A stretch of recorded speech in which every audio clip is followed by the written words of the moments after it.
Bapak yang tergabung di dalam kelompok pencapir. Kemudian ada Bapak Ibu dosen dari Fakultas Hukum Universitas Trisakti. Kemudian ada juga Bapak Ibu yang tergabung dalam kelompok studi Sunan.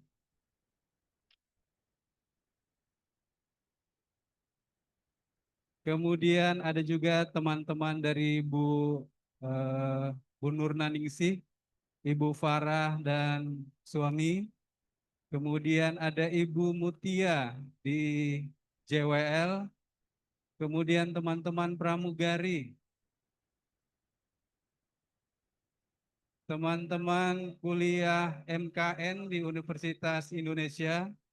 Kemudian teman-teman S1 juga di Fakultas Hukum Universitas Indonesia.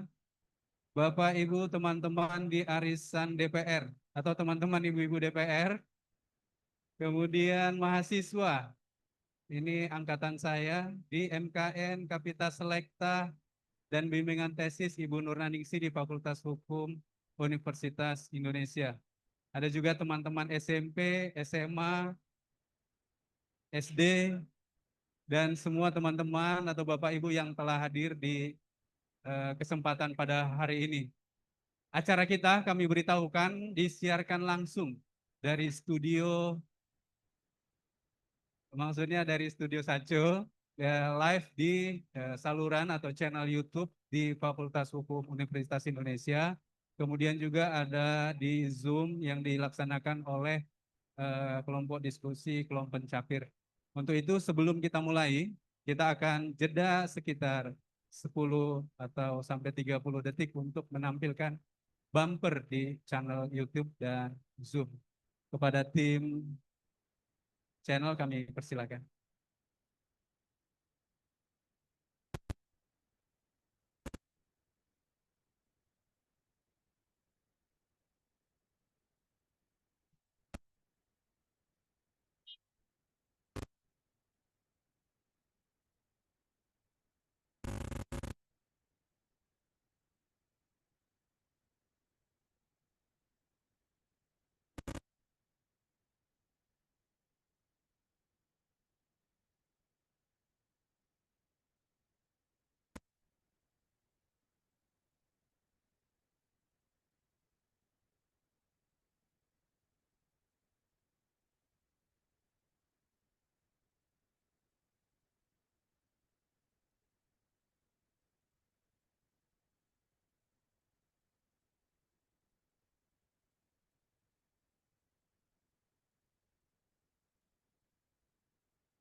Oke, baik. Sebelum dimulai, saya mau cek dulu. Kira-kira yang paling belakang masih dengar kan? Ya, ada yang paling di belakang. Saya mau cek sound biar suaranya dari bapak-bapak pembicara terdengar.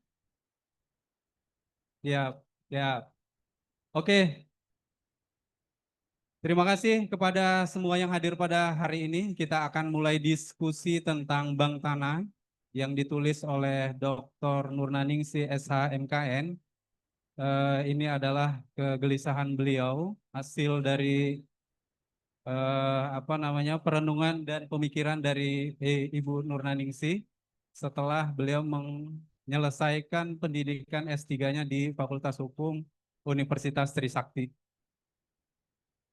Yang kami hormati, sebelum saya mempersilahkan kepada Bapak Ibu pembicara adalah saya memperkenalkan terlebih dahulu untuk yang hadir pada kesempatan langsung hari ini. Yang pertama adalah Bapak Dr. Suparjo Sujadi SH.MH. Beliau adalah yang paling kanan berbaju hitam. Beliau Associate Profesor di bidang Hukum Agraria dan Pertanahan sekaligus Ketua Pusat Studi Hukum Tata Bumi Universitas Indonesia. Kemudian yang kedua, Dr. Dewi Tenti Septi Artiani SH.MH MKN. Praktisi, notaris, kemudian founder Study Club Klompen Capir. Yang ketiga kami perkenalkan Dr. RB Agus Wijayanto SH.MHum. Beliau ahli agraria yang sebelumnya menjabat sebagai Inspektur Jenderal di Kementerian ATR BPN. Kemudian hadir juga di tengah-tengah kita yang tadi sudah disebutkan Dekan Fakultas Hukum Universitas Indonesia, Bapak Dr. Parulian Aritona, SHLLM NPP. Baik, untuk kita pertama sekali kita persilahkan kepada Bapak Parulian Aritonang untuk menyampaikan pengantarnya. Assalamualaikum warahmatullahi wabarakatuh. Selamat sore, salam sejahtera untuk kita semua. Yang kami hormati, tamu khusus hari ini, para undangan, khususnya Abangda Irfan sebagai Ketua Umum kita, panutan kita, dan juga hadir pada hari ini para notaris, para pembicara, dan juga tamu-tamu khusus yang tidak bisa saya sebutkan satu persatu. Pertama-tama tentunya saya ingin mengucapkan selamat ulang tahun dulu kepada Sohibul Hajat Ibu Dr. Nurnaningsih. Selamat ulang tahun ya Bu. Selamat ulang tahun, mudah-mudahan sehat dan sukses selalu. Bapak Ibu sekalian, sambil kita merayakan ulang tahun hari ini kita membedah buku katanya. Buku ini tentang Bank Tanah. Jadi waktu promosi Dr. Ibu Nurnaningsih atau Nurna, saya datang dan mendengarkan dengan penuh hikmat. Setelah itu saya langsung buru-buru meminang. Meminangnya bukan untuk meminang di rumah. Meminang untuk mengajar di Fakultas Hukum Universitas Indonesia. Ya. Sebelum orang lain sempat, saya udah langsung datang duluan. Jangan kemana-mana Ibu ini. Dan hari ini pembuktiannya sudah mulai kelihatan dan sangat kelihatan. Yaitu dimulai produksinya sebuah buku yang berjudul Bank Tanah, Quo Vadis, Reforma Agraria dan Kapitalisme Tanah. Bapak Ibu sekalian, di samping saya juga ada Pak Dr. Suparjo Sujadi. Waktu kita mendengarkan disertasinya Mbak Nurna, itu saya berdiskusi berat dengan Pak Dr. Suparjo, di mana kita ingin ada satu pusat studi atau bidang studi kalau di FAU, yaitu Pusat Studi Tata Bumi. Itu nanti silakan dikulik-kulik bagaimana sebenarnya agraria itu apakah cukup tanah, apakah di bawah atau di atas, atau lebih luas daripada. Sehingga pusat tata bumi, pusat center kajian tata bumi itu ada. Dan alhamdulillah tentunya saya mengucapkan banyak terima kasih kepada Bu Nurna dan tim juga yang sudah mengembangkan ilmu agraria ini atau nanti ilmu tata bumi ini sehingga FHUI masih dapat terus eksis untuk mengembangkan keilmuannya menurut perkembangan zaman. Dan saya juga terima kasih kepada Bu Nurna atas dedikasinya selama ini, pengajaran dan juga pembimbingan sehingga FHUI di pengetahuan tentang agraria semakin maju dan semakin baik. Demikian sambutan saya. Mudah-mudahan hal ini dapat menjadi contoh kita bersama. Menulis buku adalah sesuatu yang luar biasa. Dan hari ini dengan teman saya juga, namanya Ibu Mbak Firlianti Purwanti atau Mpi. Beliau adalah penulis aktif perempuan.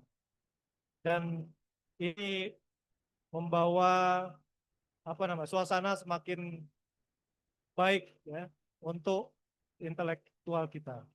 Saya rasa itu demikian Bu Nurna dan kawan-kawan, sekali lagi selamat dan mudah-mudahan ini bisa kita contoh, kita bisa memproduksi buku-buku lain yang bisa memintarkan orang-orang di sekitar kita. Demikian, terima kasih. Assalamualaikum warahmatullahi wabarakatuh. Selamat sore, salam sejahtera untuk kita semua. Kita kasih upload.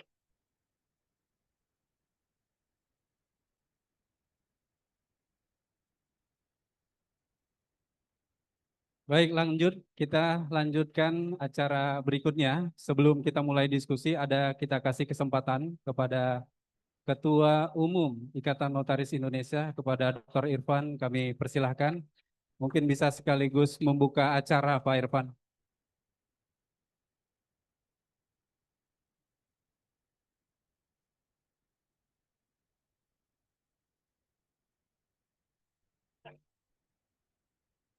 Kayaknya saya yang disertasi hari ini. Pengujinya mereka semua. Baik, bismillahirrahmanirrahim. Assalamualaikum warahmatullahi wabarakatuh. Salam sejahtera untuk kita semua. Om Swastiastu, nama budaya, salam kebajikan, dan salam sehat untuk kita semua. Di sini yang terhormat, ada senior saya, Bang Agus RB. Meskipun dia tidak kenal ke saya sangat kenal dengan beliau. Lalu, karena beliau ada senior saya juga. Lalu di sini juga ada Pak Dekan, Pak Parulian, Bapak sama-sama dari NU katanya saya dengar. Lalu Bu Dewi Tenti yang selalu memberi spirit di dunia kenotariasan dan khususnya di Klom Tekapir yang selalu mengembangkan keilmuannya. Sebulan bisa 3 kali acara ya Bu ya. Lalu saya baik, selamat ulang tahun, panjang umur, sehat dan berkah selalu. Bu Nining, terima kasih atas undangannya dan selamat untuk Ibu, baik untuk dedikasinya dalam acara yang dilangsungkan ini mengenai land bank. Sebenarnya Bu, land bank ini salah satu visi saya juga waktu dulu, waktu di Aussie. Karena perkembangannya sangat bagus sekali waktu di Australia itu. Baik, tidak lupa juga para tamu undangan yang telah hadir di sini. Baik, pertama-tama mari kita ucapkan syukur kehadirat Allah Subhanahu wa taala Tuhan yang Maha Esa, bahwasanya kita dapat silaturahmi di hari ini dan kita bisa mendapatkan informasi yang lebih mengenai dunia tadi apa tadi Pak Paru? Bukan, tadi yang Bapak bilang tadi bumi, peta bumi, tata bumi. Nah, itu sangat luar biasa sekali.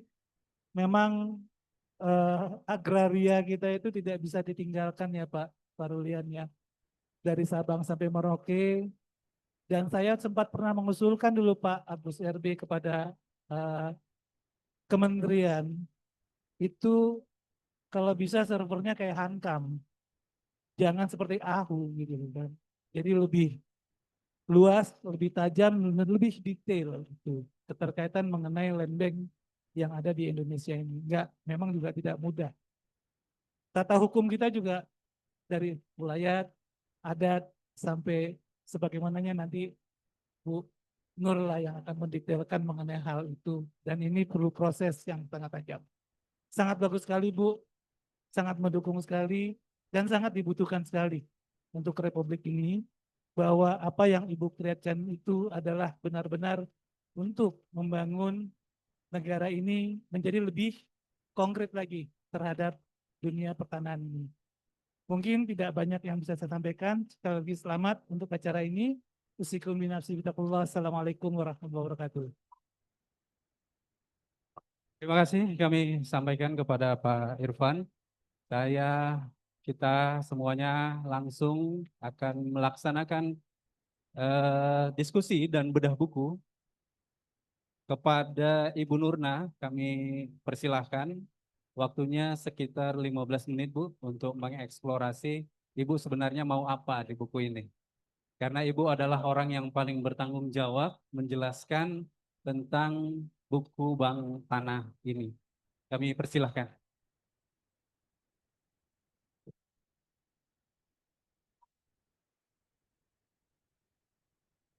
Assalamualaikum warahmatullahi wabarakatuh. Selamat sore. Selamat datang di Warung Saco. Sekalian endorse ini ya. Bikin acara sekalian endorse. Ya, boleh ya. Ya. Izin juga saya mau pantun. Please do say cakep. Anak dara masak tauco. Harumnya semerbak bak kemangi. Selamat datang di Warung Saco, tempat kita berkumpul hari ini. Ya, saya sangat berbahagia hari ini. Jadi kita bisa berkumpul di sini. Sebenarnya buku saya ini nggak ada artinya sih ya buat saya. Mungkin kecil artinya di dunia agraria. Tapi saya berkumpul di sini berkehendak untuk mengumpulkan bapak-bapak, ibu-ibu, para senior saya yang saya takzim, yang banyak memberikan inspirasi saya untuk menulis dari hasil diskusi-diskusi yang saya dapatkan dari ibu-ibu dan bapak-bapak. Saya sarikan dalam satu buku berupa buku Bank Tanah ini. Jadi sebenarnya ini idenya bukan by myself, tapi hasil pergumulan diskusi, spesially dari Bapak Komandan saya, Bapak Suparjo Sujat. Kemudian saya ucapkan terima kasih sebesar-besarnya kepada my bro.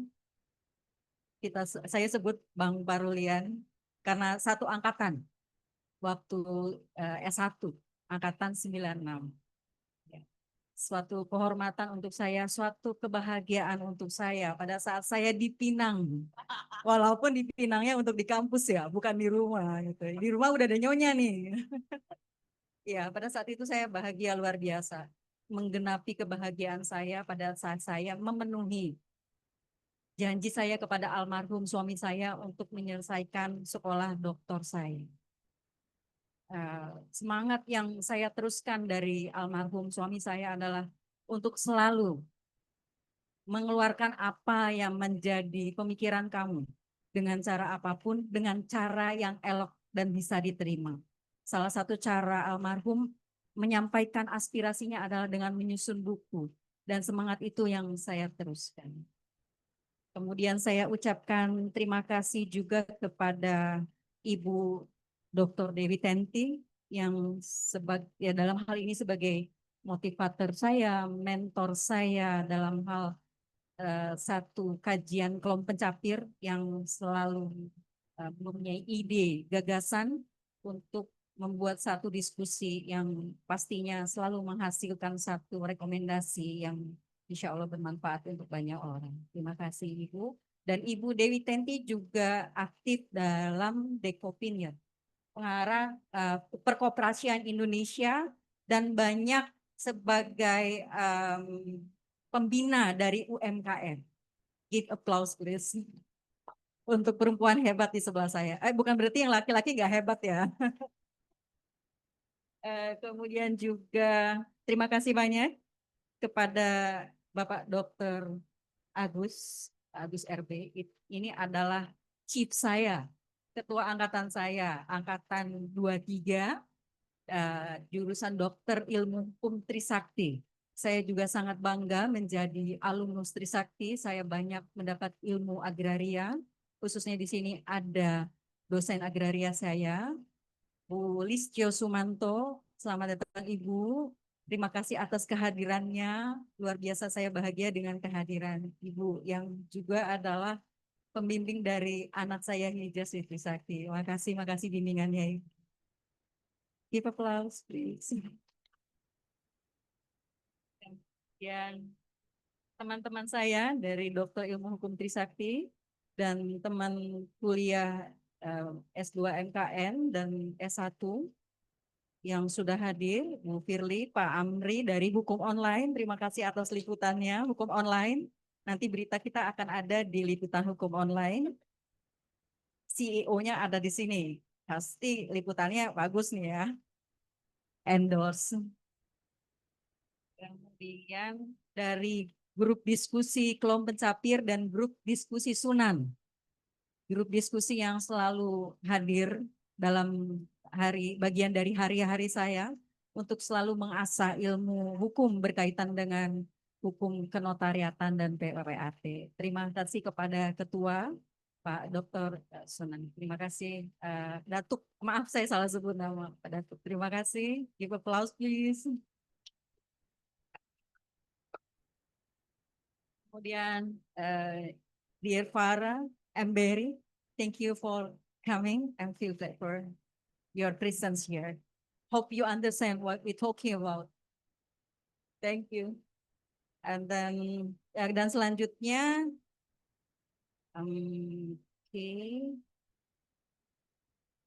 Ibu-ibu dari Gerindra, dari DPR, terima kasih presence-nya. Salam untuk bapak-bapak yang super sibuk. Kemudian terima kasih kepada saudara-saudara saya, kru atau tim dari kantor notaris Nurnaningsi dan Warung Saco, dan pastinya home band yang nanti akan mengiringi waktu santai kita. Ya, waktunya saya bahas mulai isi dari buku saya. Sebenarnya saya mulai ada keinginan untuk menulis tentang bank tanah berawal dari banyaknya pertanyaan dari saudara saya, teman-teman saya di luar notaris, klien saya. Bu, tanah saya masih girik, ini belum ada sertifikatnya. Infonya Februari 2026 nanti akan diambil negara ya tanahnya. Kalau tanah girik tidak disertifikatkan. Saya bilang, waduh, jahat banget loh negara. Kok bisa ngerampas tanah warganya cuma gara-gara tidak ada sertifikat. Terus saya bilang info yang ada di media sosial itu memang menyesatkan. Jadi buat resah, kita ini PPAT diburu-buru. Bu, mau sertifikatin Bu. Ya buat kita sih kan tahu uang. Ya Bu ya. Banyak order masuk, tapi kan nggak begitu caranya. Jadi yang dimaksud dengan tanah pelantar akan diambil negara itu bukan tanah yang tidak ada sertifikatnya. Saya berusaha untuk menjelaskan itu. Kemudian saya digging, saya cari info apa, dalam konteks apa disebut tanah pelantar. Kemudian juga mengingat disertasi dari teman saya, sahabat saya, Ibu Bitla Ola, yang jadi salah satu sponsorship dari acara kita juga. Terima kasih Ibu Ola. Disertasinya adalah tentang bank tanah. Ya, bank tanah. Kemudian saya sebenarnya ini menulis kelanjutan dari yang telah ditulis Bu Ola pada saat Bu Ola sidang disertasi. Ada pergumulan di batin saya. Jadi kemudian saya jawab apa yang ditulis Bu Ola dalam satu buku juga. Mudah-mudahan Bu Ola ada waktu untuk membaca isi dari tulisan saya. Jadi tulisan disertasi saya jawab dengan buku. Boleh tepuk tangan buat saya dong. Ya, jadi idenya seperti itu. Kemudian saya mengumpulkan apa yang menjadi keresahan saya. Kok kenapa negara yang harusnya memberi perlindungan kenapa mau jadi kasarnya merampas tanah masyarakat?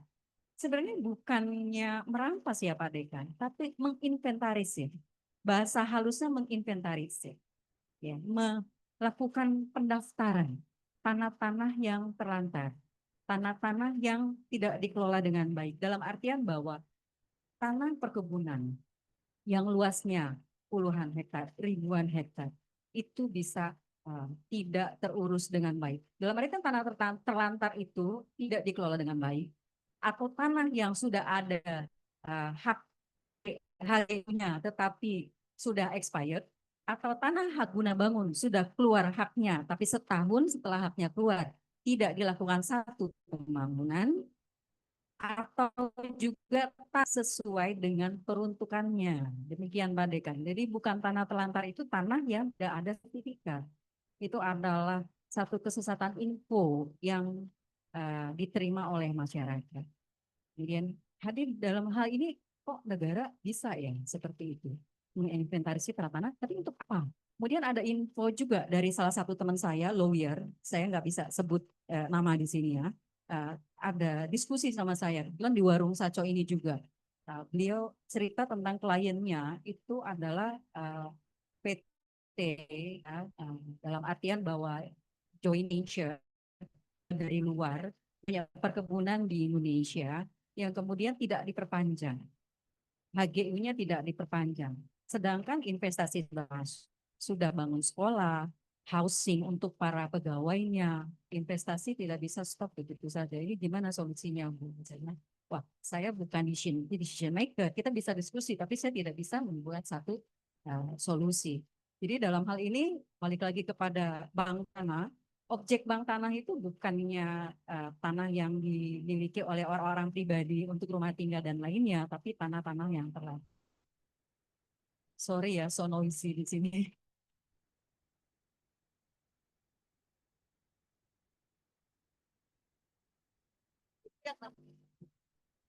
Sound horek.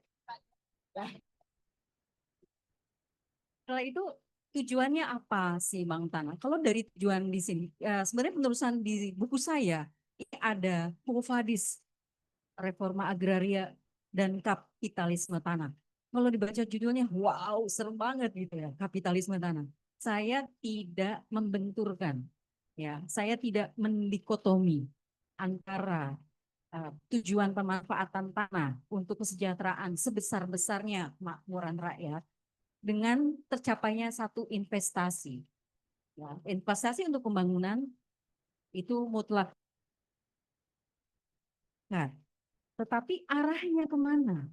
Sebagai dua tujuan dari land banking untuk investasi dan kesejahteraan masyarakat seharusnya berjalan secara linear, berjalan secara beriringan, tidak ada yang dikesampingkan. Jangan sampai satu tujuan meninggalkan tujuan yang satu.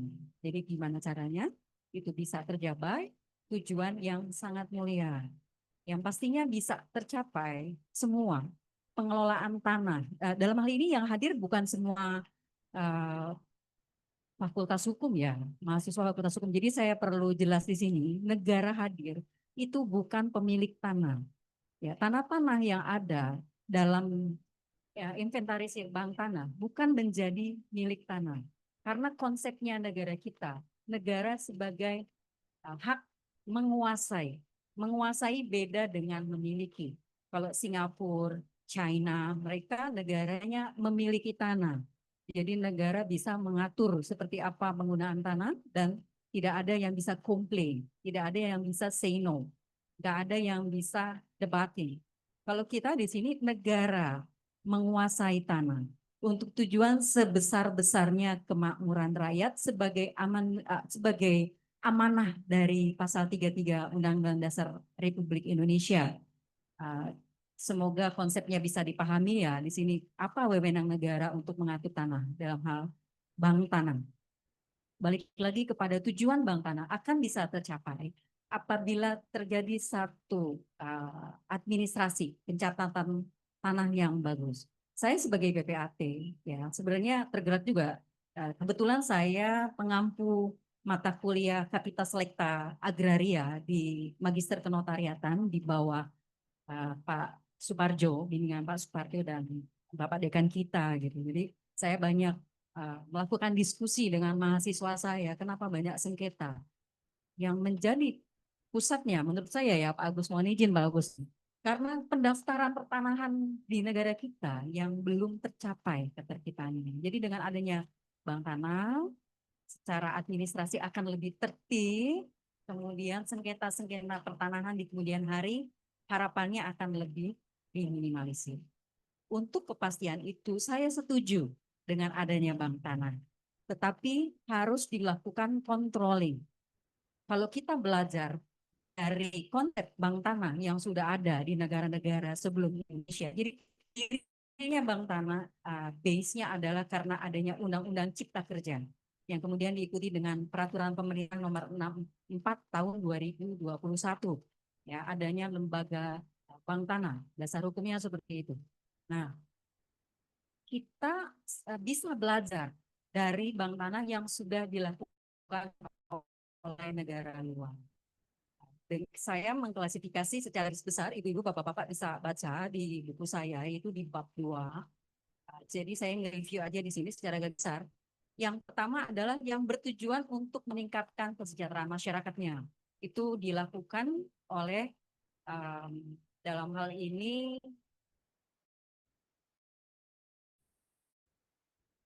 untuk kesejahteraan masyarakat, yaitu kesejahteraan keutuh yang digunakan untuk menaikkan income negara, yaitu dilakukan oleh China. Dalam hal ini apa? China berkolaborasi antara pemerintah dan swasta melakukan pengembangan satu daerah desa menjadi kota besar. Dalam hal ini negara menjual tanah kepada investor dengan harga yang sangat mahal. Dan kemudian investor akan mengelola menjadi kota baru. Negara mendapatkan pemasukan untuk membantu satu kota baru.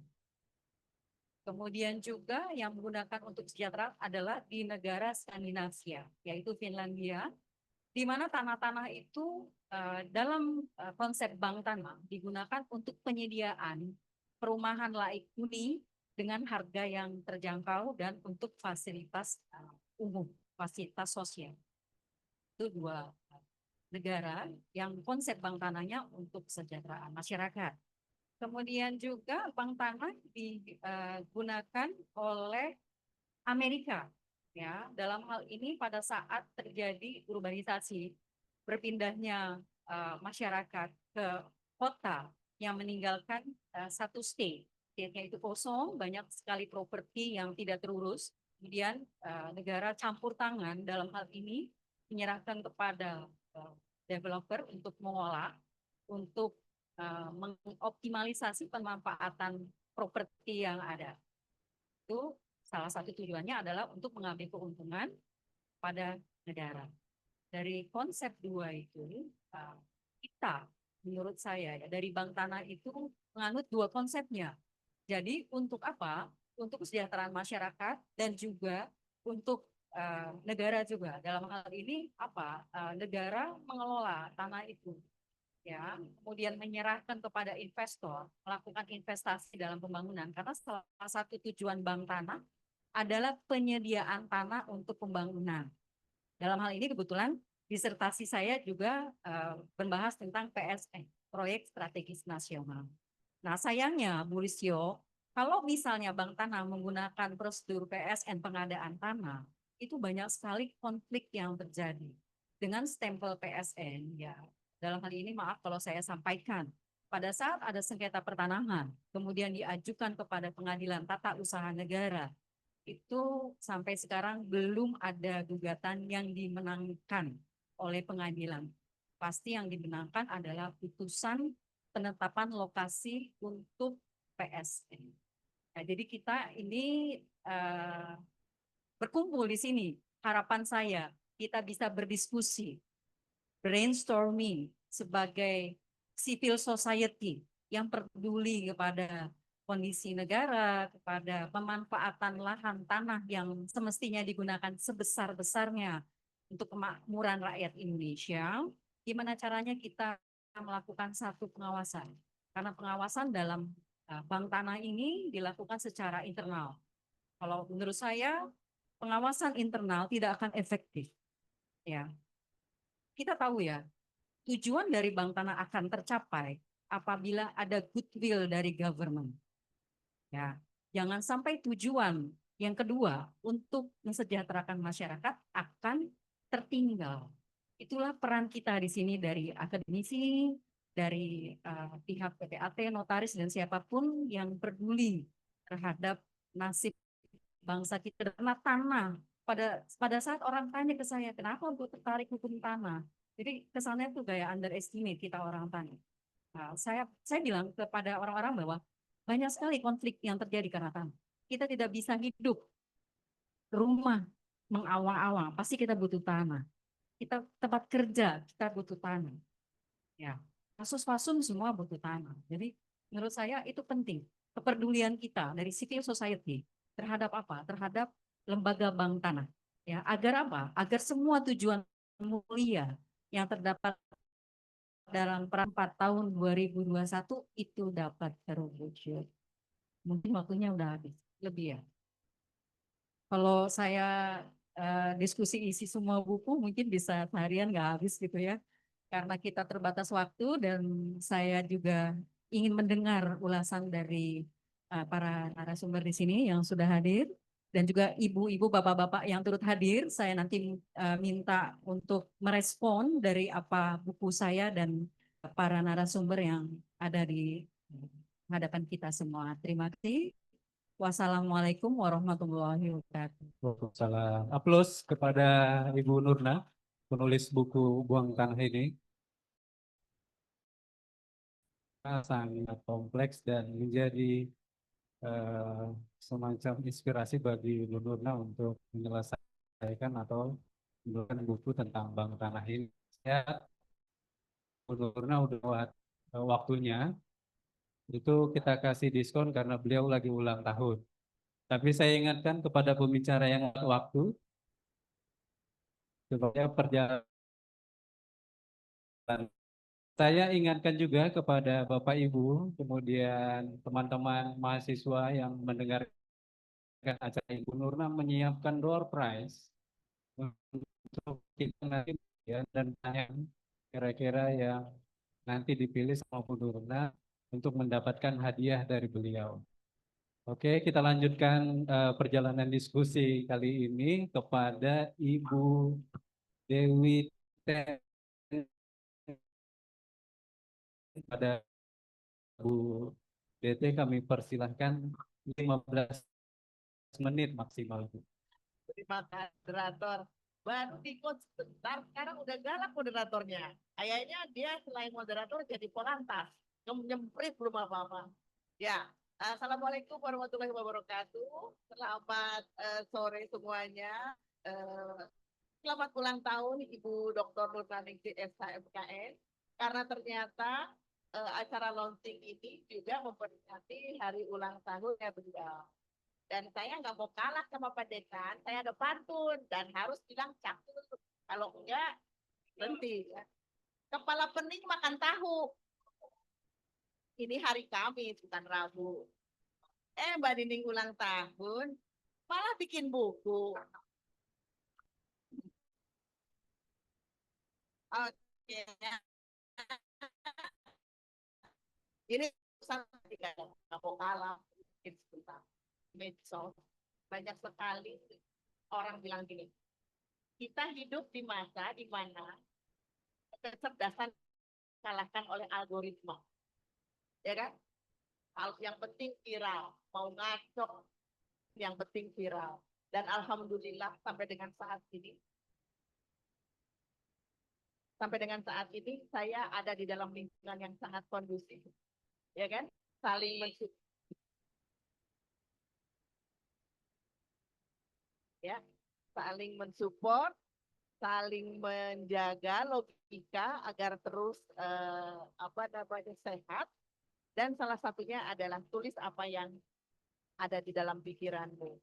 Karena penulis itu selain juga menyehatkan, juga itu legacy, Mbak. Bagaimana Mbak meneruskan amanat dari almarhum suami untuk meneruskan legacy. Nanti anak cucu tetap mengingat tentang tulisan yang kita sudah buat. Jadi ayo teman-teman yang lain, kalau yang ulang tahun juga disco, tapi nulis. Setelah nulis disco lagi, boleh.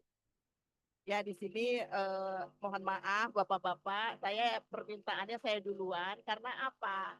Ini disclaimer dulu karena saya di antara Bapak-bapak di sini saya nggak ngerti tentang suku agraria.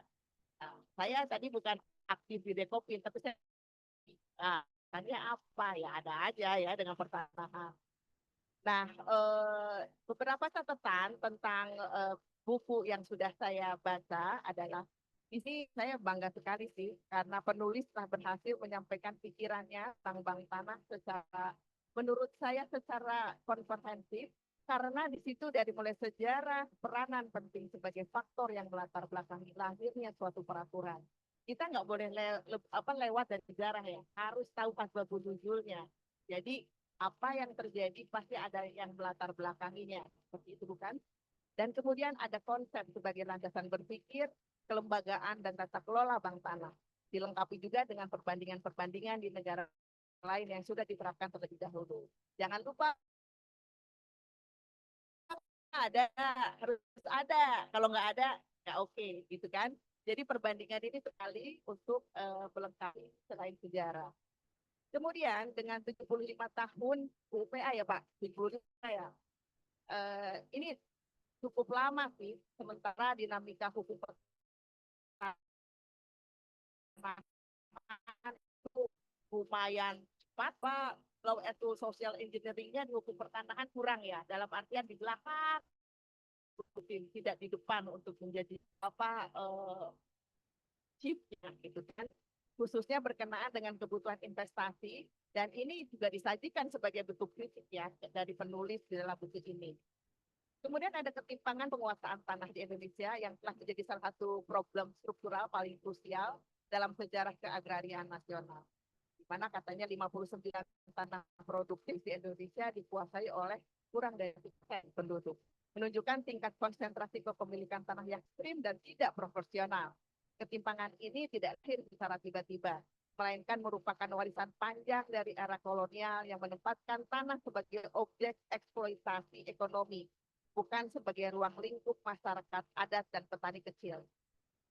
Di sisi lain, keberadaan bank tanah menimbulkan potensi tumpang tindih dengan BPN, Kementerian ATR, Kementerian LHK, pemerintah daerah.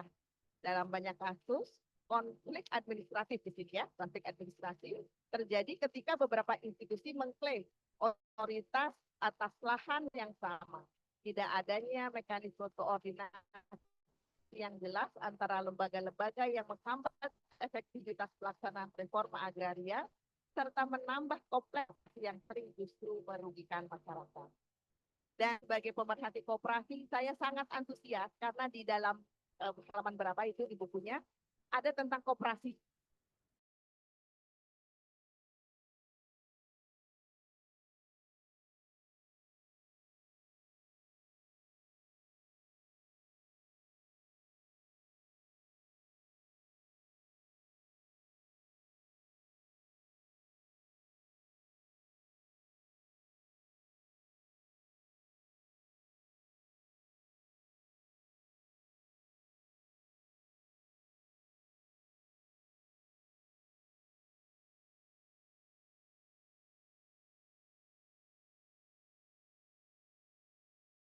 Kenalan dengan perkebunan sawit.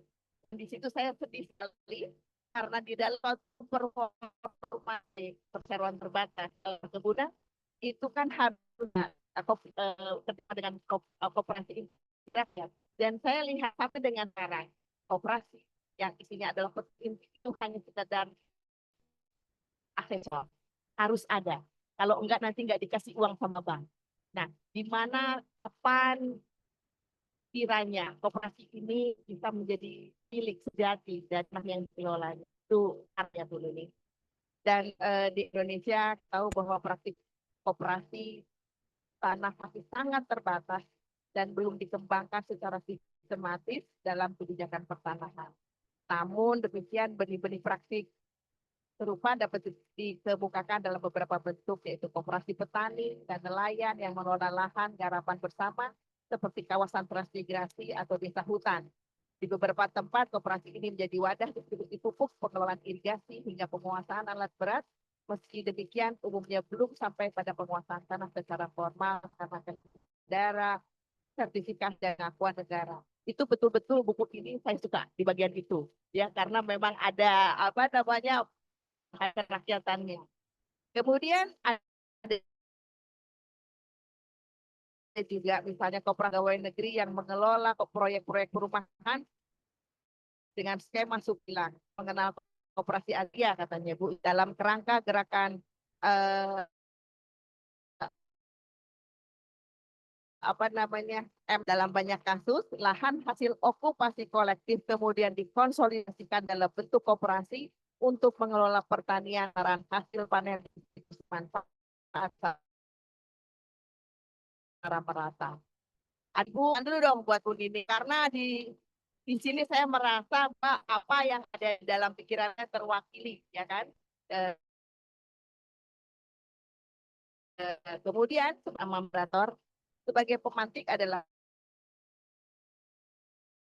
tadi sudah dibentuk ya Badan Hukum Khusus atau Subsidiary yang dibentuk oleh pemerintah pusat dengan kewenangan khusus dalam mengelola pertanahan, di mana tujuannya untuk mengelola ekonomi dan keadilan. Lembaga ini beresiko juga untuk disalahgunakan, yaitu takwil hukum. Apalagi bilang akan di moderator.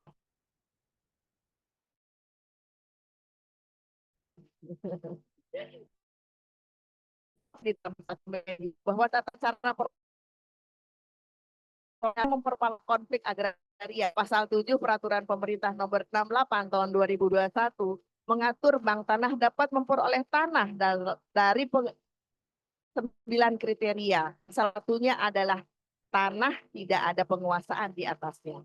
Bank tanah juga bisa melakukan kerjasama pemanfaatan tanah tersebut dengan pihak ketiga untuk kegiatan yang bersifat komersil. Hal itu yang memungkinkan karena pasal 3 ayat 1 huruf E mengatur bank tanah memiliki fungsi kemanfaatan. Kita khawatirnya apa? Ngambil tanah, kemudian ada yang mesen. Nah, itu yang kita khawatirkan dalam bahasa saya. Dan saat ini pemerintah, ini sepengetahuan saya sebagai PPAT, saat ini pemerintah melalui Satgas Kelapa Sawit yang diketuai oleh Menteri Pertahanan telah menerbitkan 1,1 juta sawit yang bermasalah. Dan berdasarkan data sawit akan ada 3,7 juta hektar lahan sawit yang tumpah tindih dengan kawasan hutan. Beberapa klien saya juga sudah merasa diambil dan dikenakan ganti rugi. Jadi diambil dan dimintakan ganti rugi. Dan akhirnya apa? Mereka bilang daripada saya teruskan, mending saya tutup dan saya serahkan. Nah, diserahkannya kepada apa? Pengelolaannya seperti apa? Itu pun mungkin menjadi suatu bahan nanti diskusi. Pak Moderator, saya belum selesai waktunya kan, tapi saya juga sudah menyelesaikan komentar saya dan tadi 2 atau 3 cue card saya terakhir itu menjadi pemantik buat narasumber lainnya. Terima kasih. Assalamualaikum warahmatullahi wabarakatuh.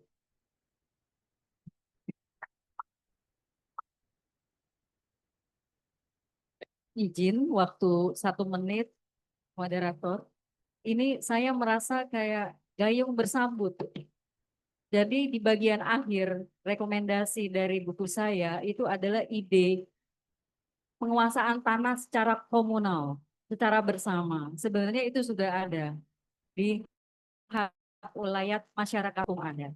Ya, di konsep koperasi untuk pertanahan perkebunan khususnya Bu Dewi Tenti, saya harapkan nanti itu menjadi buku selanjutnya kepanjangan dari Bank Tanah. Terima kasih Ibu.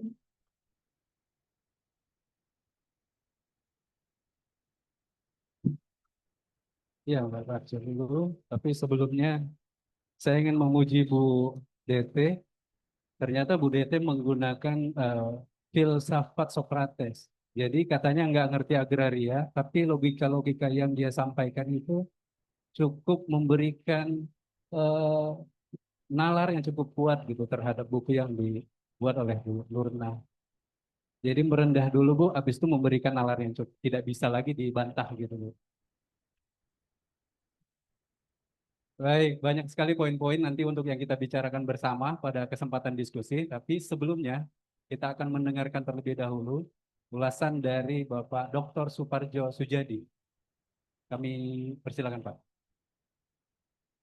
Terima kasih Pak Moderator. Nah tadi saya di trigger tuh sama Bu De. Langsung protes. Beberapa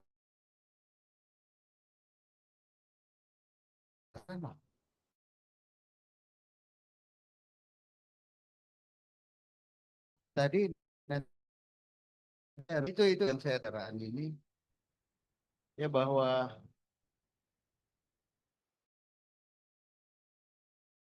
ada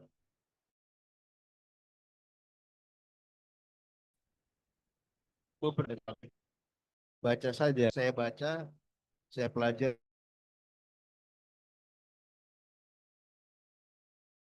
juga persoalan itu sendiri. Nah sebelum saya sampaikan secara singkat nanti beberapa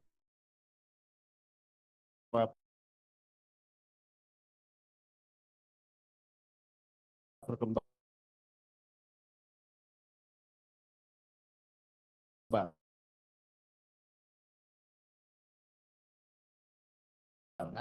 yang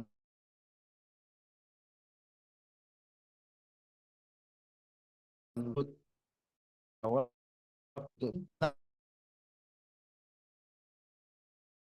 tentang penerus Prof.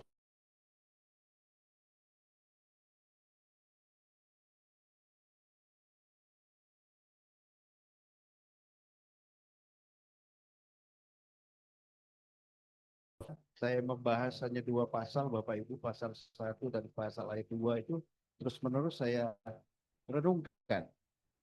Di samping beberapa pesan-pesan yang pernah saya dapatkan dari Prof. Budi Harsono, sehingga ketika membahas tanah ini kita cenderung hanya membicarakan panjang kali lebar. Kita lupa bahwa tanah itu adalah permukaan bumi. Nah, beberapa teman di kolega juga mengatakan ilmu bumi, Mas Jo. Ya bukan, kita bumi definisi sarjana hukum dalam dunia hukum ada di dalam pasal 1 ayat 2 itu. Apa bumi itu? Sudah jelas, karunia Tuhan yang Maha Esa. Kita semua diajarkan value-value dalam kehidupan kita, bahwa sebenarnya kita ini diberikan karunia oleh Tuhan yang Maha Esa. Nah ini yang kemudian bagaimana satu ayat ini bisa dipahami, direnungkan. Saya sudah memulai itu, makanya saya senang sekali hari ini Bu Dr. Nurnaningsih ini menangkap itu. Bahwa ada persoalan-persoalan seperti itu. Dinamika besar di luar kampus, baik nasional maupun global, semakin mengerikan. Ya. Di mana manusia dengan segala kelebihannya, kemajuannya, teknologi, ilmu pengetahuan, hari ini justru menimbulkan bahaya besar, melawan kodrat kehendak Tuhan yang Maha Esa. Karena dengan tenaga bom nuklir, rudal nuklir yang dimiliki negara-negara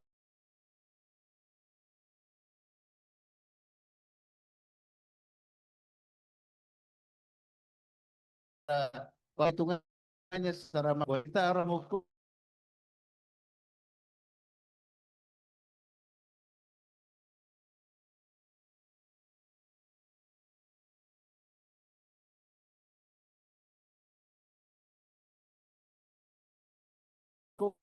ya. Ini saya jadi belajar juga, ini saya sebagai senior, sebagai koleganya Bu Nining, saya juga harus bisa berikan dan mendapatkan pemahaman dari isi buku itu, saya coba cerna. Ini saya dapat bahan yang juga relatif baru tahun ini juga. Ini tahun 2025. Ini ada kolaborasi dari Columbia University School of Law, Center of Sustainable Investment, dan dua lembaga lainnya. Nah, justru di sini menangkap ada persoalan karena di sini paper ini juga membahas praktek land banking.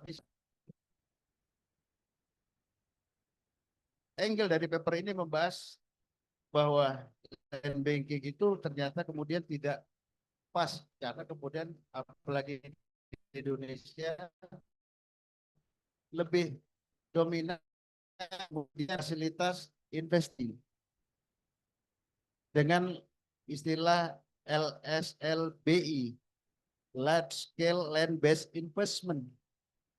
Nah, ini dikatakan dalam paper ini sih kita di balik ide-ide di bidang kebijakan pertahanan itu kan tadi Bu DT udah memanaskan suasana sebenarnya buat saya, ya kan.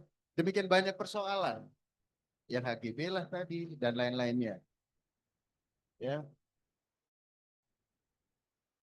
Bahwa kemudian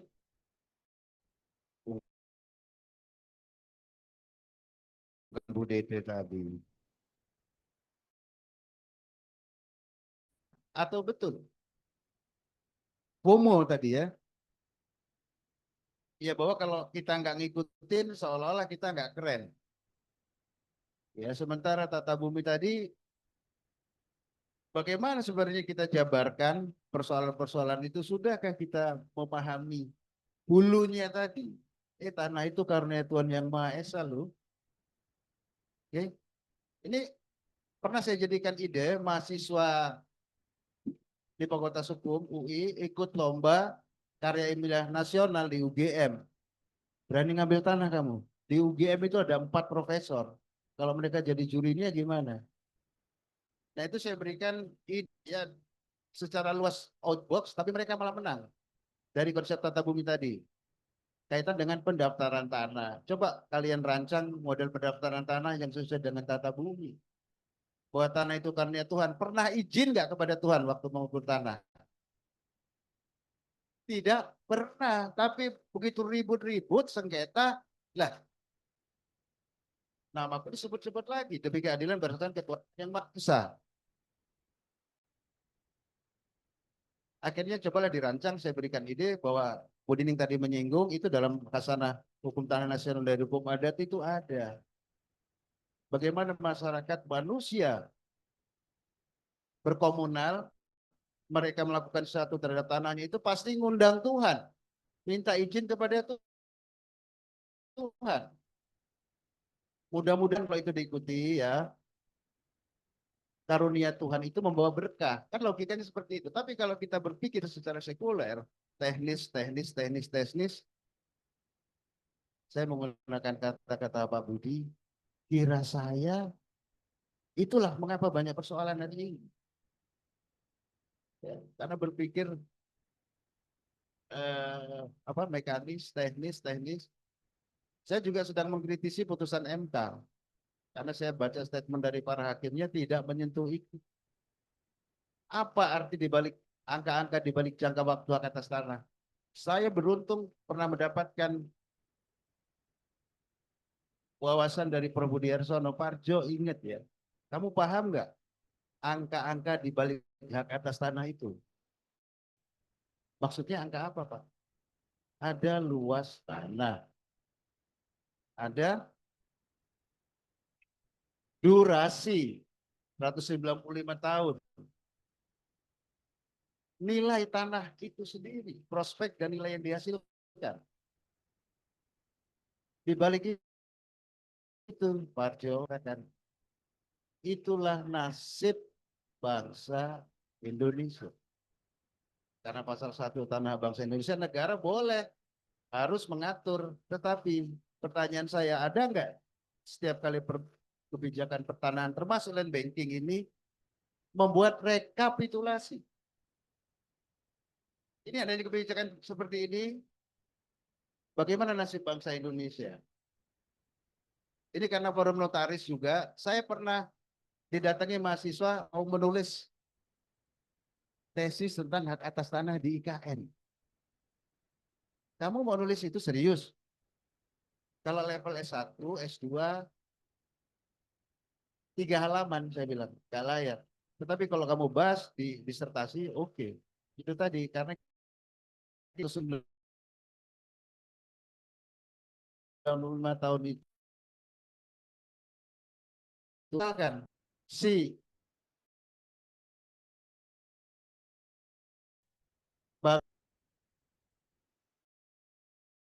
apakah sudah ada yang namanya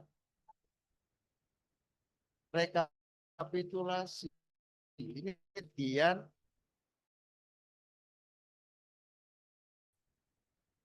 klop nggak? Kan tetapi rakyat jadi korban dengan segala tantangan.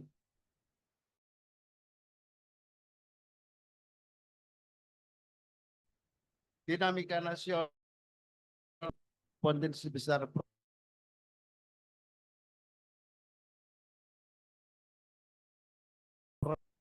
bagaimana nasib rakyat. Dan ternyata studi yang dilakukan oleh salah satunya kampus Columbia School of Law ini sudah membuat identifikasi, dan ini plek ketiplek, kalau bahasanya Bu Fuli itu plek ketiplek dengan apa yang ada di kita. Misalnya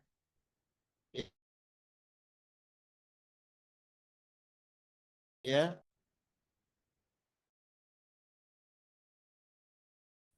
many law, rumit banget kita ini pengelolaan pertanahannya. Yang kedua,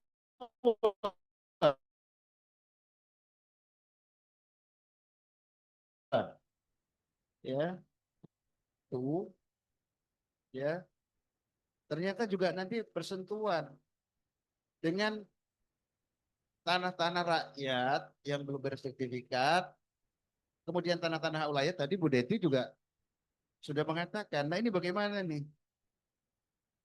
kerumitan tadi. Kemudian penyakit yang lain, ego sektoral. Nah ini sampai kapan? Saya udah sering marah-marah kalau ngomongin ego sektoral. Ini Kementerian Agraria, Tata Ruang, ini Kementerian Kehutanan, Kementerian PU, dan lain-lain sektoral. Kok nggak bisa rukun? Muncul ego sektoral. Sampai saya bikin simulasi, kalau Kementerian Pertanahannya Republik Rwanda, Kementerian Kehutanannya Republik Zimbabwe, Kementerian PU-nya Republik Afrika Selatan, nggak kompak ya wajar. Kan logonya sama, Garuda Pancasila. Mengapa tidak bisa bersatu? Guyup, rukun, karena kalau itu dibuktikan, jalannya tentu akan beda. Karena rakyatlah yang menang, kita semua yang menang. Kalau ego itu kan mereka semua menang-menang, tapi kita yang jadi gak kebagian. Kemudian isu yang lain, bahwa ini di negara-negara lain juga sudah ada model, ini indikasinya kita bisa keduluan lagi sama Bu Deti. Keren banget Bu Deti ya. Nah, ini jangan-jangan land banking ini juga nanti kemudian menggrab tanah-tanah masyarakat hukum adat. Ya. Kemudian ada HPL segala macam itu loh. Nanti masih makin pusing orang-orang masyarakat hukum adat itu. Ini HPL. Kemudian yang terakhir ini juga penyakit yang negara-negara berkembang, sebenarnya negara-negara mid lower income itu adalah transparansi. Nah tadi triggernya juga, aduh kenapa hari ini saya dibantu banget sama Bu Dete ya. Transparansi itu tadi ini bahwa ada Menteri Pertahanan melakukan berbagai macam tindakan itu sebagai sebuah terobosan. Tentu idealnya nanti harus beri bentuk hukum yang jelas. Salah satunya transparansi. Nah, ini bagaimana nih? Sejauh apa Nah, inilah yang saya baca dari hasil studi Land Banking for Large Scale Land Based Investment, Responsible Investment Perspective ini, kenapa kemudian kita tidak berpikir tentang kembali ke hitoh? Karena tadi saya dibilang orang NU, kembali ke hitoh. Apa hitohnya? Land reform. Karena land itu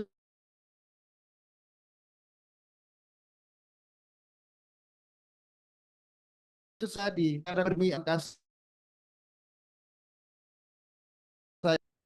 jangan meloncat, nggak mau mikirin land reform. Oh, bang tanah, apalagi ya bikin yang lebih hakiki ditinggalkan, yang kurang hakiki malah jadi pilihan. Nah, ini nanti yang patut kita renungkan ya, bahwa apapun hidup ini kita mengharapkan berkah karunia Tuhan. Saya kira demikian sekaligus ya, karena saya juga saat saya nggak tahu kapan pasti dipanggil. Ya sama yang punya hidup. Nanti ditanya, Man Robuka, kamu ngajar apa Suparjo? Kamu dosen.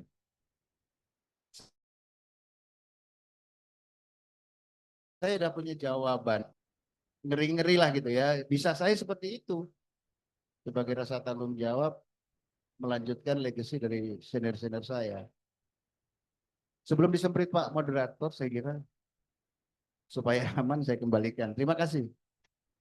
Baik, kita kasih aplaus sekali lagi kepada Pak Warjo, memberikan perspektif yang sangat mendasar sekali bagaimana pelibatan satu hakikat transenden gitu ya, bahwa di bahasanya para pemikir Islam itu untuk memberikan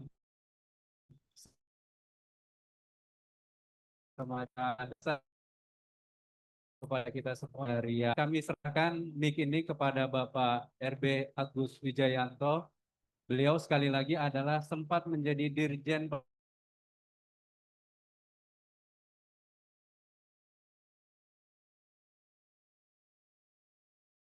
Penanganan Sengketa. Kami persilakan Pak Agus. Baik, Assalamualaikum warahmatullahi wabarakatuh. Swastiastu, Namo Buddhaya, salam kebajikan, salam. Selamat sore, Bapak Ibu sekalian, para hadirin, khususnya Ibu Dr. Nurnaningsih yang biasa saya panggil Mbak Nining ketika kita sama-sama mengikuti prodi S3. Izinkan saya mengucapkan selamat ulang tahun Pak Nining dan juga salut atas bukunya. Juga salam kenal untuk Pak Dekan, Pak Irfan, dan Pak Roni ini juga teman sahabat saya ketika di Prodi S3. Bu Devi, dan semua yang ada di sini. Saya belum ini Bu Nining, tetapi benar apa yang disampaikan Bu Nining tadi. Saya berpikir ini ada dikotomi antara reforma agraria dengan kapitalisme. Jadi saya berpikir tema atau judul buku yang ditulis ini sangat menarik ya dari judulnya. Menantang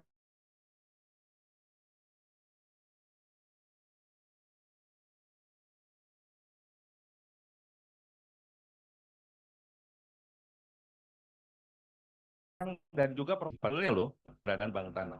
Nah, judul ini seakan-akan menempatkan Bank Tanah ini ada di dalam posisi yang salah tingkah gitu ya. Karena berada pada dua kutub yang saling bertentangan. Bagaimana tidak? Reforma agraria adalah penataan kepemilikan tanah untuk menciptakan keadilan. Sedangkan kapitalisme adalah merujuk pada sistem ekonomi yang menempatkan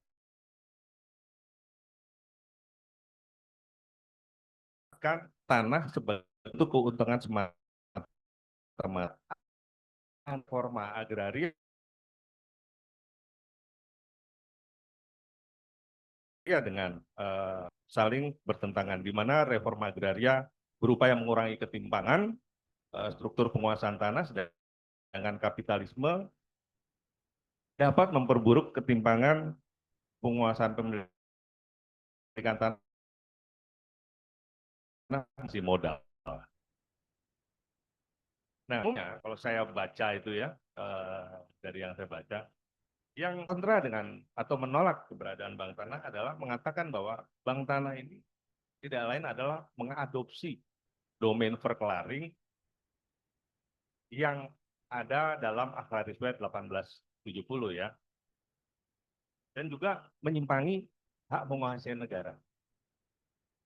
Karena sebetulnya menjadikan tanah-tanah yang tidak ada hak ini menjadi tanah dalam tanda petik milik negara. Kemudian juga disampaikan juga bahwa Bank Tanah ini tidak pro reforma agraria, tetapi pro terhadap investasi dan para pemodal, yang ini akan memperparah ketimpangan struktur penguasaan dan meningkatkan konflik tanah. Disampaikan juga, saya baca di dalam beberapa tulisan, bahwa masuknya reforma agraria dalam PP 64 2021 itu hanya kamuflase saja untuk menutupi misi liberalisasi. Jadi, dan kemudian dikhawatirkan ada duplikasi kewenangan antara Bank Tanah dengan BPN. Saya pribadi, mohon izin, saya adalah orang yang pro reforma agraria, tapi tidak alergi Bank Tanah. Bapak Ibu sekalian, saya mencatat 800-an lah ya, konflik pertanahan di tahun 2017 sampai dengan 2021. Atau rata 4.100-an kasus per tahun yang harus diselesaikan oleh BPN. Nah, ini semua saya ambil range dari 2017 terbitnya PP 64 2021. Jumlah sengketa ini menurut pendapat saya tinggi kalau dibandingkan dengan negara-negara seperti tadi disebutkan New Zealand,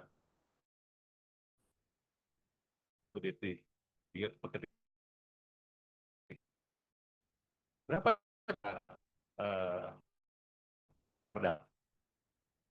yang sudah terdaftar? Saya bilang almost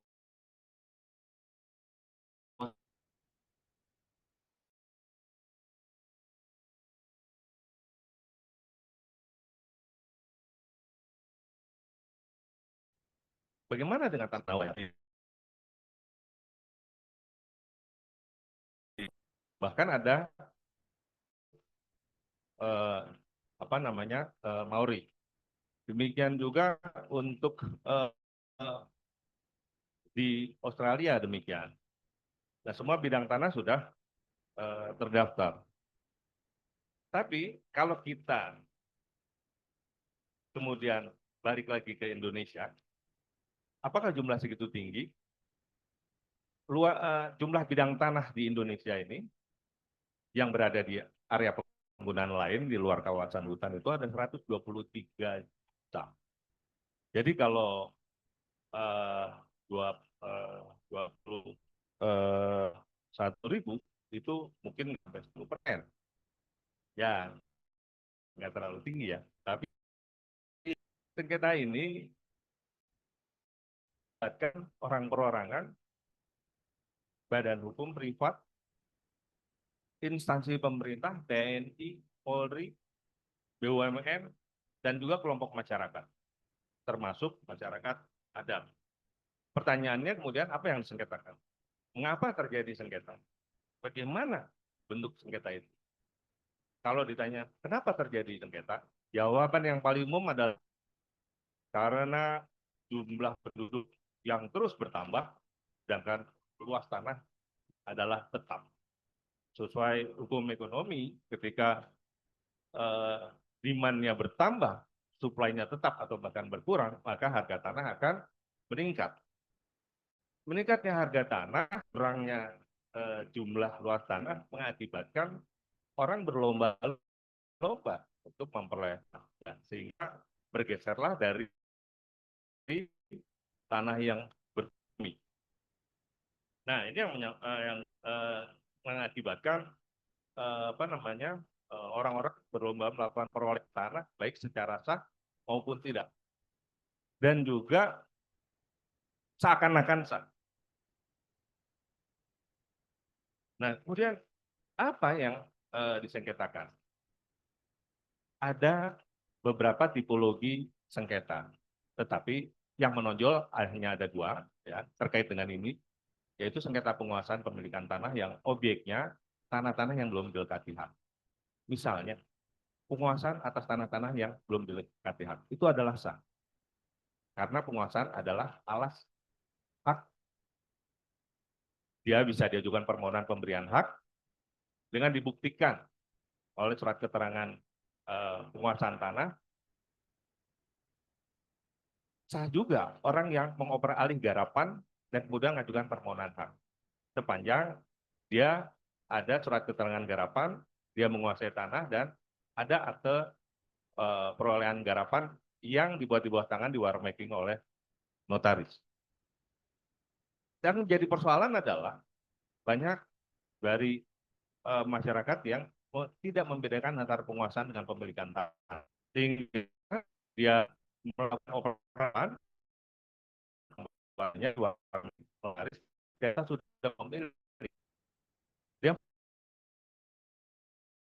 merasa sudah mempunyai hak tanah benar, tetapi dia tidak menguasai tanahnya, sehingga masuk lagi orang lain untuk melakukan penggarapan dan kemudian diperalihkan lagi. Disinilah terjadi kemudian sengketa tanah garapan tumbang tindih. Yang kedua, reclaiming action terhadap tanah-tanah hak, ya, dengan alasan bahwa tanah itu adalah tanah leluhur yang belum dirugi. Dia minta supaya itu dikembalikan dari tanah leluhurnya maupun tanah ulayat. Dan juga bahwa ternyata yang mengaku itu, yang melakukan klaim bukan penduduk setempat. Misalnya di Lampung nih, Mas Parjo orang Lampung. Ternyata yang klaim itu orang Banten atau orang Sumatera Utara.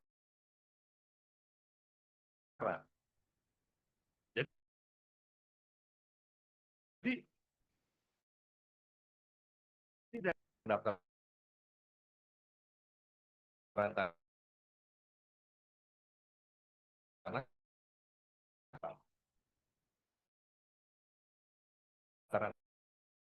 tanah klaim SKRD dan pemerintah untuk memberikan ganti rugi tanah partikelir diklaim sebagai oleh tanah garapan dan diklaim juga dengan dasar Egendom. Nah, contohnya adalah tanah TNI Jatikarya. Nah, kondisi di atas negara, SEKI pemerintah, SEKI ATR BPN ini tidak mudah melakukan pengaturan peruntukan penggunaan persediaan tanah dan tidak mudah untuk mengatur dan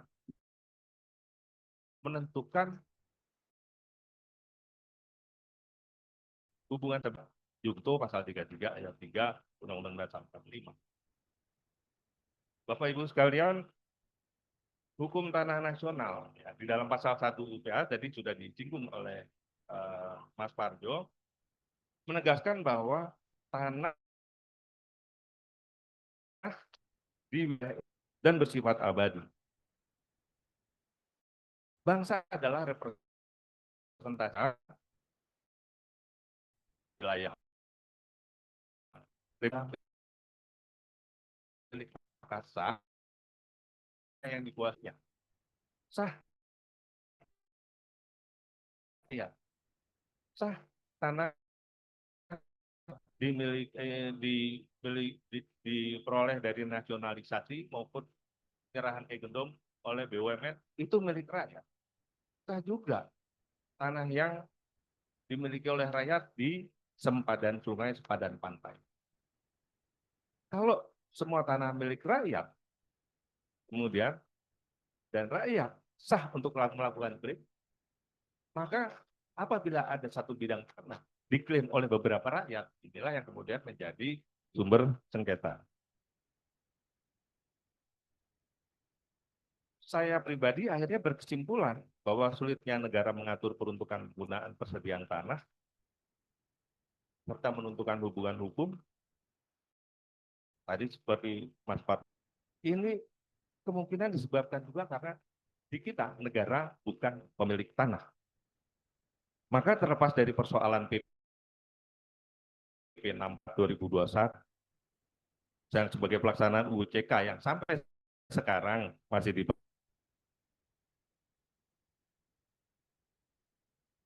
keberadaan bank tanah seharusnya diperlukan justru untuk menjamin ketersediaan lahan yang dibutuhkan bagi kepentingan privat maupun kepentingan publik dan pembangunan nasional. Juga untuk mencegah terjadinya spekulasi-spekulasi swasta dan perencanaan yang sesuai dengan tata ruang. Di banyak tadi dan Mas Parjo, ada banyak yang menerapkan land banking sebagai sarana manajemen pertanahan yang berfungsi menghimpun tanah dan kemudian mendistribusikan kembali. Nah, pertanyaannya, mengapa untuk keperluan menghimpun, mengamankan, dan mendistribusikan untuk keperluan pembangunan itu dilakukan oleh bank tanah, bukan oleh BPN?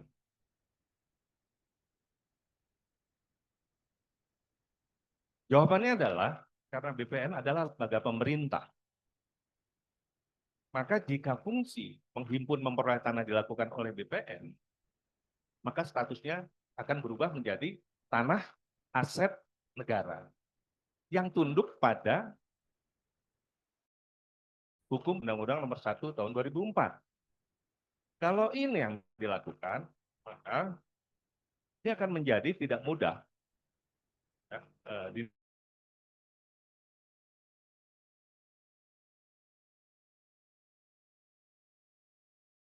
dalam melakukan pengelolaan, dan itu harus ada persetujuan juga dalam nilai tertentu dari DPR. Kita rasanya perlu membedakan antara tanah negara dengan tanah aset negara. Berbeda juga negara kita dengan Singapura. Di Singapura tidak diperlukan bank tanah, tetapi langsung dilakukan oleh BPN Singapura yang namanya Singapore Land Authority. Kenapa? Karena Singapura, sebagaimana Inggris, dalam hukum tanah Singapura, negara, all the land is owned by the state atau by the crown. Negara sebagai pemilik tanah, dia memberikan grant kepada individu, kepada badan hukum dan pemerintah dalam bentuk freehold bagi negara ya, untuk menghimpun dan mendistribusikan tanah-tanah. Saya coba mengorek data berdasarkan data yang saya korek dari Bank Tanah. Saya peroleh informasi bahwa Bank Tanah saat ini menguasai 34.000 hektar dengan HPL, yang mana 50% berasal dari penetapan tanah telantar. Kemudian pelepasan hak karena tata ruang, ada 20%. Pelepasan kawasan hutan, pelepasan HGB dan yang lain-lain, dan dari luas 34.000 hektar telah dilakukan pendistribusiannya dan baru dilakukan untuk bandara 620 hektar, untuk terminal, untuk keperluan instansi pemerintah, TNI Polri, dan pembangunan perumahan MBR, dan untuk keperluan reforma agraria yang paling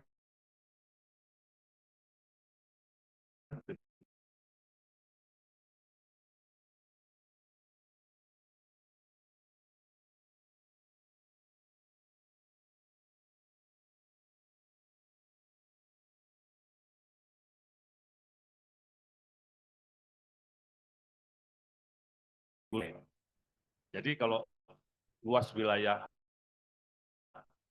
Indonesia itu daratannya terdiri dari 70% kawasan hutan, 30% adalah area penggunaan lain. Dan Bank Tanah targetnya 10% dari area penggunaan lain. Apakah semua hak atas tanah yang diterbitkan akan diterbitkan di atas HPL? Ini juga tergantung dari jenis apa dan siapa yang membutuhkan.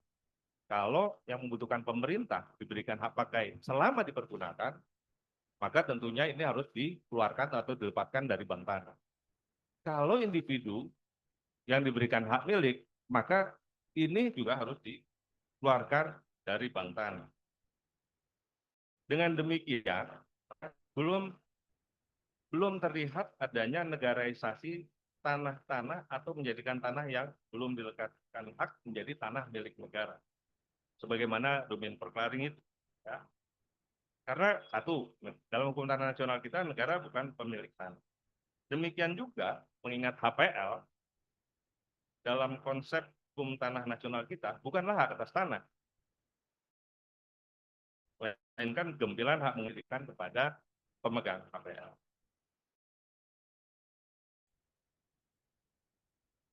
Dalam hal ini tentu bukan Bank Tanah. Yang kembali pada melalui reforma agraria untuk keperluan instansi pemerintah dan pembangunan nasional. Saya sependapat dengan Bu Dr. Nurna bahwa keberadaan Bank Tanah diharapkan justru untuk dapat menertibkan penguasaan pemilikan tanah serta memberi kepastian hak kepada rakyat melalui reforma agraria. Rasanya juga tidak ada duplikasi antara Bank Tanah dengan BPN karena pemberian HPL maupun hak di atas HPL tetap menjadi kewenangan HPL, kewenangan BPN, dan peruntukan perencanaan penggunaan tanah, Bank Tanah ini selalu dikoordinasikan dengan BPN, CQ Direktorat Jenderal yang terkait.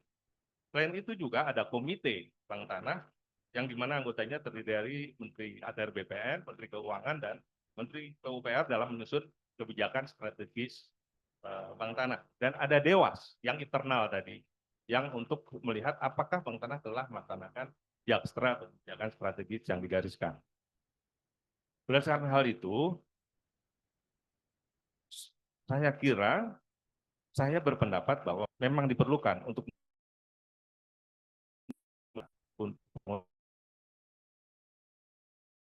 Bank Tanah dibentuk satu. Tentu dalam pelaksanaannya banyak kekurangan. Empat lagi dengan Mas Parjo, dengan Bu Nining, dengan Mbak Adisti, saya kira menjadi tanggung jawab kita bersama yang peduli dalam masalah pertanahan untuk mengawasi ya, secara eksternal. Saya kira melalui lembaga kajian hukum tata bumi dan forum-forum diskusi seperti ini sangat tepat dan sangat pas, ya. Apalagi hasilnya kita bisa memberi masukan kepada pemerintah untuk menyempurnakan berbagai peraturan pelaksanaan berbagai kebijakan di bidang pertanahan. Akhirnya sebelum saya mengakhiri, saya juga ingin menyampaikan satu pantun, ya. Pergi ke pasar membeli duku, jangan lupa membeli pisang. Terima kasih atas waktu. Mohon maaf jika ada yang kurang. Demikian, wabillahi taufiq wal hidayah. Wassalamualaikum warahmatullahi wabarakatuh.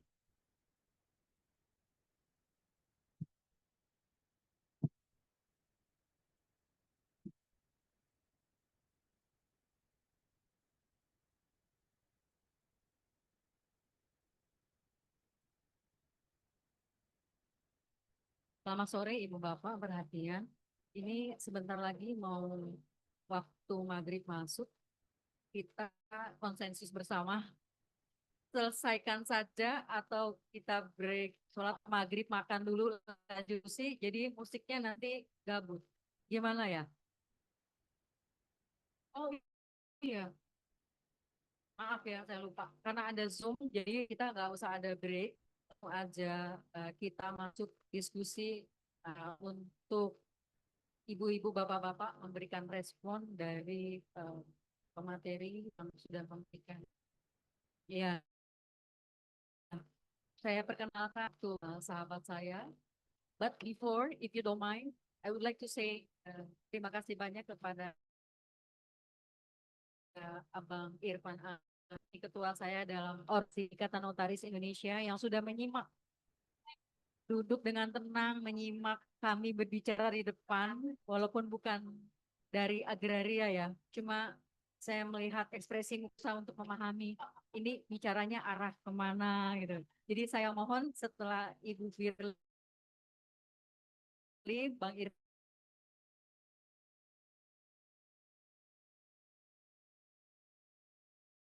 Irfan siap-siap Pak. Ya, ada buku warna pink. Ya, saya perkenalkan saya kuliah Fakultas Hukum UI angkatan 96. Ini adalah penulis buku. Buku terakhirnya adalah Kamarina. Iya, yang terakhir buku Kamarina. I'm so proud of word. Ya, buku terbaru. Saya ini sengaja bawa beberapa buku, saya bisa bilang begitu ya. Bukan karena endorse-nya saya sampaikan Bapak Ibu sekali. Terima kasih. Thank you ya for the books. It's so inspiring. Assalamualaikum, selamat sore Bapak Ibu semua. Saya teman baiknya Nining di Fakultas Hukum UI 96. Saya juga mengucapkan selamat, bukan please. Tapi aku baca bukunya Nining, orang yang nggak suka sama hukum agraria aja, aku tadi nggak bisa berhenti baca, terutama di bagian hukum adat. Karena kebetulan aku juga mau lagi bikin riset tentang hak perempuan adat. So, terima kasih sudah menuliskan itu, karena nggak banyak literatur tentang masyarakat adat di Indonesia. Tapi aku jadi penasaran nih, selama proses Nining riset, sejauh mana Nining mendapatkan gambaran potret hak perempuan masyarakat adat terhadap tanah. Karena tadi angkanya signifikan banget, 60% konflik tanah di Indonesia itu didominasi sama tentang terkait hak wilayah adat. Aku dugaannya jangan-jangan nih karena kepala suku kebanyakan laki-laki sedangkan yang merawat bumi perempuan, jadi yang buat keputusan hanya laki-laki masyarakat adat, jadinya ujungnya konflik. Jadi potret hak perempuan adat terhadap tanah itu seperti apa? Yang kedua, di rekomendasinya Nining tentang tanah alternatif komunitas, sejauh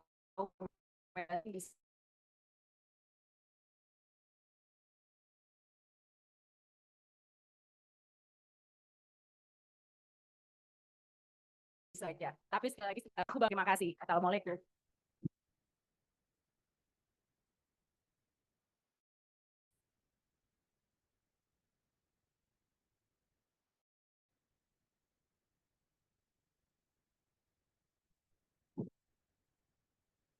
Assalamualaikum warahmatullahi wabarakatuh. Saya Mahmud Said dari Grup Sunan. Ya. Saya mau dari perspektif fikih, gitu ya. Itu lain dari yang lain ini, ya. Gitu.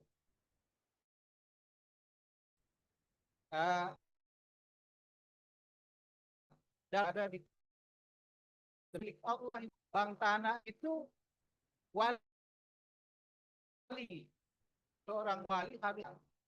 Terus di dalam fikih juga hukum Islam, siapa yang menghidupkan tanah mati, maka dialah yang berhak untuk mengelola tanah tersebut. Nah, kaitan dengan reformasi agraria itu, ini pernah Bilal mendapatkan tanah dari harta ganimah, harta rampasan perang itu. Oleh Nabi diberikan dia tanah gitu. Tapi zaman pemerintahan Khalifah Umar, itu ya Khalifah Umar, itu yang mampu digarap oleh Bilal hanya separuhnya gitu. Separuhnya diterlantarkan. Akhirnya oleh Nabi yang diterlantarkan itu ditarik lagi baru dibagikan kepada yang belum punya tanah yang bisa menggarap tersebut. Ini kan prinsip reformasi agraria di sini. Nah, terus tadi saya sependapat ini dengan transparansi. Bank Tanah 33 ayat sebesar-besarnya untuk kepentingan itu. Itu sangat abstrak rumusan itu. Ya, sangat kualitatif gitu. Nah, ini harus diturunkan dalam bentuk neraca gitu. Jadi nanti Bank Tanah itu setiap tahun harus membuat neraca. Berapa ini yang untungnya buat negara, berapa untuk itu, berapa supply, akuntansi sosial namanya itu, akuntansi sosial kapitalis, kepentingan pemegang saham gitu ya. Cuma berapa kemampuan modal menciptakan laba. Laba nanti larinya ke dividen, dividen larinya ke pemegang saham.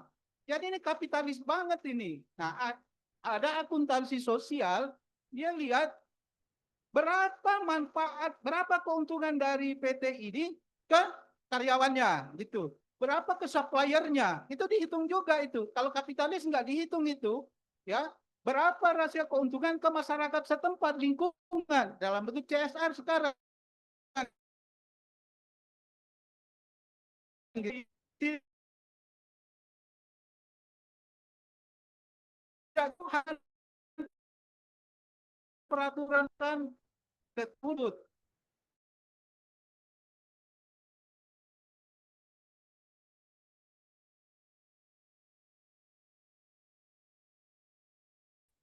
Kita ambil contoh garu pentingnya transparansi. Baik. Makasih. Baik, Pak. Terima kasih. Sebelum kita break untuk sholat sama makan malam, saya kasih kesempatan mungkin Bu Nurna 1-2 menit untuk sekalian menutup acara ini. Sayang sekali waktu 2 jam itu cepet banget ya. Sebenarnya banyak pasti di sini senior-senior saya, rekan-rekan saya yang mau memberikan pendapatnya atau nanti kita bikin sesi lain waktu lah. Karena kita running online ini empi ya bahwa dalam Bank Tanah ulayat adalah hak komunal. Hak komunal yang dimiliki oleh masyarakat hukum adat. Jadi bukan dimiliki oleh individu pribadi dalam masyarakat satu hukum adat.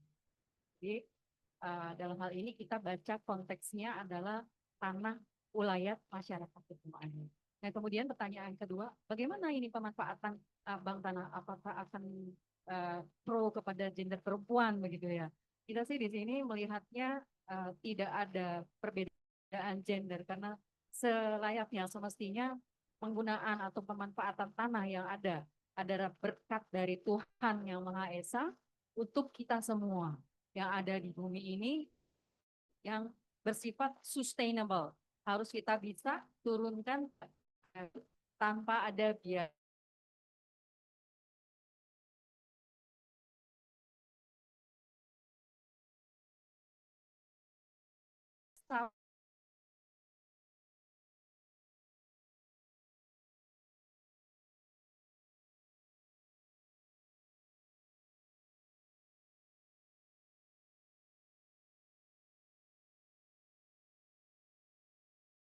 Kriteria untuk pendistribusian tanah perkebunan rakyat, berapa persen untuk pembangunan proyek strategis nasional, kemudian berapa dana yang dikelola, karena Bank Tanah itu juga bisa melakukan satu akuisisi tanah untuk pembangunan atau proyek pemerintah.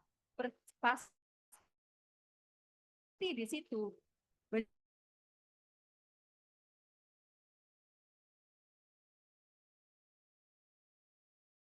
jadi menurut saya banyak sekali ya yang bisa kita bahas lagi mengenai hal ini. Kemudian nanti kita bisa berkomunikasi untuk menentukan kapan lagi kita berdiskusi. Once again,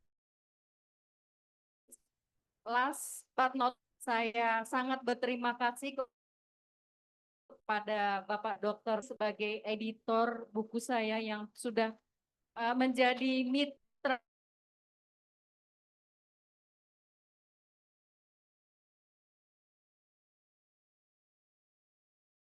berdiskusi saya. Kemudian once again, thank you for semuanya sudah hadir di sini. Saya kali semoga Ibu Bapak menikmati hidangan yang saya siapkan di Warung Sajo. Kembali endorse iklan.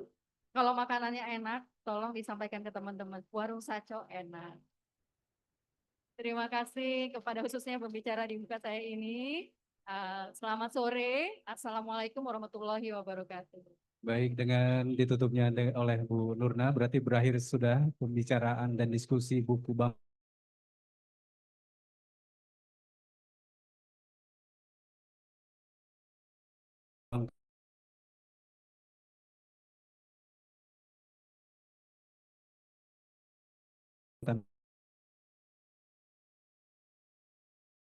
kita pada sore ini.